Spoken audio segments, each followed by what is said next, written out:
Merci Rebecca, à tout à l'heure et bienvenue à mes deux invités. Laure Mias, vous êtes militante Greenpeace à Tours. Merci d'être là. Charles Fournier, vous êtes vice-président régional délégué à la transition écologique. C'est le combat du siècle, c'est comme ça que l'Élysée a présenté ces 5 dernières années la lutte contre le changement climatique. Est-ce qu'il a été bien mené ? Make the planet great again, c'était la formule, et on doit le dire, la déception est grande. Entre les annonces, il y a une ONG qui a dit c'était un pas en avant, 2 pas en arrière. En fait, des mesures intéressantes, mais souvent annulées par une ambition pas à la hauteur du problème qui est devant nous. Vous pensez à quoi, par exemple ? Les exemples sont nombreux sur les objectifs en matière d'émissions de gaz à effet de serre, ce qu'on appelle les budgets carbone, c'est-à-dire le droit d'émission. Mais en fait, comme on n'atteint pas l'objectif, on recule l'objectif. C'est-à-dire qu'on a reculé en 2023 notre ambition pour les gaz à effet de serre en se disant qu'après on ferait mieux. Sauf que c'est maintenant qu'il faut agir. Et donc, de ce point de vue, le bilan n'est pas du tout à la hauteur. La France est, par exemple, en Europe, le seul pays qui n'a pas tenu ses engagements en matière d'énergie renouvelable. C'est très loin de la formule et de l'entrée en matière. Aujourd'hui, on a la nation écologique et la nouvelle ambition du président. Je crains que la déception soit encore au résultat si on ne se fixe pas une ambition très haute et on ne mobilise pas tout le monde autour de la réussite de la transition écologique. Laure Mias, Greenpeace parle d'un bilan catastrophique. Qu'est-ce qui vous a déçu tout particulièrement ? Beaucoup de choses, des promesses pas tenues, beaucoup d'annonces, comme on le voit aujourd'hui. Et, apparemment, oui, il a parlé de projet du siècle, mais il a surtout perdu l'affaire du siècle, c'est-à-dire qu'il a été condamné par la justice pour une action climatique. Donc, juridiquement, c'est reconnu que la France n'a pas fait ce qu'il fallait pour le climat. Il y avait un point en particulier sur lequel vous l'attendiez, Emmanuel Macron, et une réponse qu'il ne vous a pas donnée.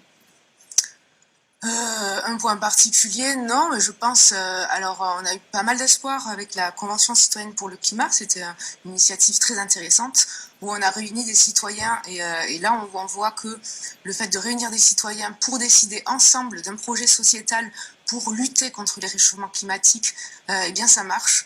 Les citoyens qui peuvent être frileux à la base, parle d'écologie punitive par exemple, et ben on les a mis ensemble sur une table, faire réfléchir, faire prendre conscience des enjeux. Il y a eu des mesures ambitieuses et en fait au final qui n'ont pas forcément porté leurs fruits. C'est-à-dire que ça a été mis sur le tapis par le gouvernement. Et Charles Fournier, pour les 5 prochaines années, Emmanuel Macron veut que son futur Premier ministre soit directement chargé de la planification écologique. Est-ce que c'est un effet d'annonce, une stratégie en vue des législatives, ou c'est quand même un bon message envoyé ? Sans doute.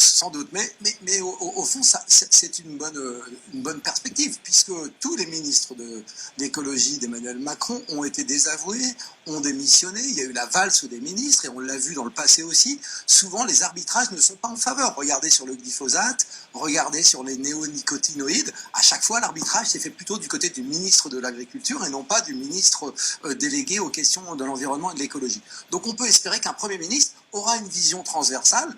Donc évidemment, il ne faut pas préjuger, on est au début. J'espère qu'évidemment, là, nous aurons une ambition très forte. En tout cas, quand on regarde le contenu du programme d'Emmanuel Macron, on peut avoir quelques doutes sur ce que serait cette planification, vu les mesures, mais on va en parler, j'imagine. On va en parler juste après ces chiffres. Le temps presse. Selon le GIEC, groupe d'experts, il nous reste 3 ans seulement pour agir si la planète veut contenir l'augmentation de la température globale sous les 2 degrés et ainsi respecter les accords de Paris. Sachez que dans notre région, il y a eu peu de votes écolos. Le candidat vert, Yannick Jadot, n'a pas dépassé la barre des 5% des voix au premier tour de la présidentielle à 4,04%. 3 ans, nous sommes à un tournant, il est encore temps d'agir, Laure Mias. Oui, il est encore temps d'agir, on a 3 ans pour faire le premier pas, mais bien sûr, on a encore plein de choses à faire. Il y a des scénarios énergétiques qui existent, qui permettent d'atteindre les accords de Paris en se passant en plus du nucléaire, qui est une énergie dangereuse et qui ne va pas sauver le climat. Ils existent et ces scénarios-là sont basés sur une forte réduction de notre consommation. Donc il faut lutter contre la surconsommation notamment, à travers la sobriété, et il faut donner les moyens aux gens surtout d'y arriver avec un fort accent sur la justice sociale. Justement, Emmanuel Macron qui veut un mix énergétique de l'énergie créée par des centrales nucléaires, mais aussi des éoliennes. Qu'est-ce que les écologistes, Laure Mias, reprochent aux centrales nucléaires alors qu'on dit que c'est une énergie qui produit une énergie décarbonée ? Oui, alors en effet, c'est une énergie décarbonée. Par contre, c'est trop lent à construire. Comme on l'a dit, on a 3 ans pour agir. Et puis, une centrale nucléaire, ça prend 10 à 20 ans. Ensuite, c'est trop cher. Les centrales coûtent de plus en plus cher à construire, alors que les énergies renouvelables, c'est le contraire, avec de fortes incertitudes sur le nucléaire. L'EPR, donc la nouvelle génération de centrales, devait coûter 3 milliards d'euros à la base. Il en est à plus de 20 milliards. Pareil pour le stockage des déchets nucléaires, il y a beaucoup d'incertitudes. Et puis c'est trop dangereux, notamment dans des contextes instables, voilà, des contextes climatiques, sécheresse, inondations, tempêtes, et puis aussi géopolitiques avec des guerres et une montée du terrorisme par exemple. Et puis géologique aussi, puisqu'il faut contenir ces fameux déchets. Juste un mot sur les centrales nucléaires. Vous fallait déployer davantage les éoliennes. Alors, pas seulement les éoliennes, le mix énergétique. Laure a dit l'essentiel. Peut-être la chose qu'il faut rajouter quand elle dit ça va pas assez vite. 3 ans pour agir, mais 10 années à venir pour être efficace sur la transition énergétique, et on ne sait pas faire. Donc la seule chose qu'on sache faire aujourd'hui, c'est des énergies renouvelables. Et ce serait un pari technologique un peu fou que de dire on va faire des mini-centrales nucléaires partout dans notre région, ce qu'on appelle les small reactors. Ça n'existe pas aujourd'hui, et donc on va vendre ça comme avenir. Non, ça c'est un pari technologique fou. Et pourquoi pas déployer la géothermie, cette énergie renouvelable assez méconnue? Le système est très peu utilisé comme moyen de chauffage. Notre sous-sol, pourtant, est propice à son développement. Reportage Christine Launay et Charlie Krief. À côté de l'église de Mont, le chantier de construction de bureaux semble seulement débuter. Le forage pour installer les sondes géothermiques, lui, est achevé. Elles vont puiser la chaleur de la Terre à 70 mètres de profondeur.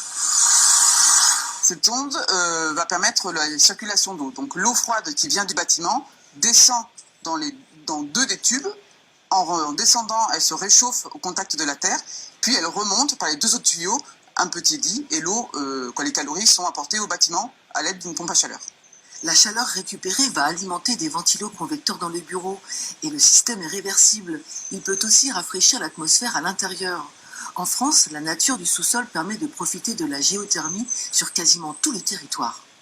La région centre, avec ces terrains sédimentaires qui appartiennent au bassin parisien, sont très favorables à toute la géothermie, donc géothermie sur nappe ou géothermie sur sonde. Et en plus, en région centre, on a des nappes très productives qui sont très favorables à des très gros projets, comme chauffer des lycées. Propre, inépuisable, la géothermie reste très peu utilisée par les particuliers comme moyen de chauffage, car l'investissement est conséquent. Il est de 61 000 € pour ce chantier. Pour le particulier, il y a un peu de crédit d'impôt qui peut aider à prendre la décision, mais ce crédit d'impôt n'est pas assez important pour vraiment développer la filière et la géothermie. Sur le département d'Indre-et-Loire, 2000 mairies, établissements scolaires, entreprises utilisent la géothermie. Avant de parler de transport, Charles Fournier, un mot sur la géothermie. Oui, très rapide, la géothermie, c'est tout à fait intéressant. Non seulement ça permet de produire de la chaleur, mais ça permet aussi de produire du frais. Et avec les grandes chaleurs qui vont venir liées au dérèglement climatique, c'est une solution extrêmement intéressante. Et effectivement, il y a un potentiel partout dans la région. Les transports, c'est en France le premier émetteur de CO2.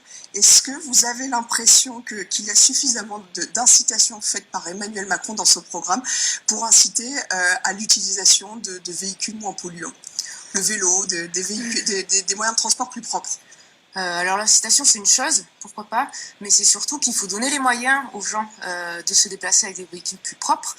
Moi je pense véhicules plus propres au vélo notamment parce que les véhicules individuels déjà je suis pas compatible avec les accords de Paris et pour moi au-delà de ça il faut carrément un changement profond de mode de société pour pouvoir une réorganisation de la ville pour pouvoir comme je parlais mettre les infrastructures qu'il faut et même une réorganisation de la vie. Voire par exemple moins travailler pour pouvoir déjà avoir le temps de se déplacer, le télétravail, moins se déplacer et moins exploiter la planète parce qu'aujourd'hui le travail c'est quoi? C'est exploiter des matériaux, c'est de la production pour consommer derrière et ça on sait que c'est pas bon pour le climat et ni bon pour la biodiversité.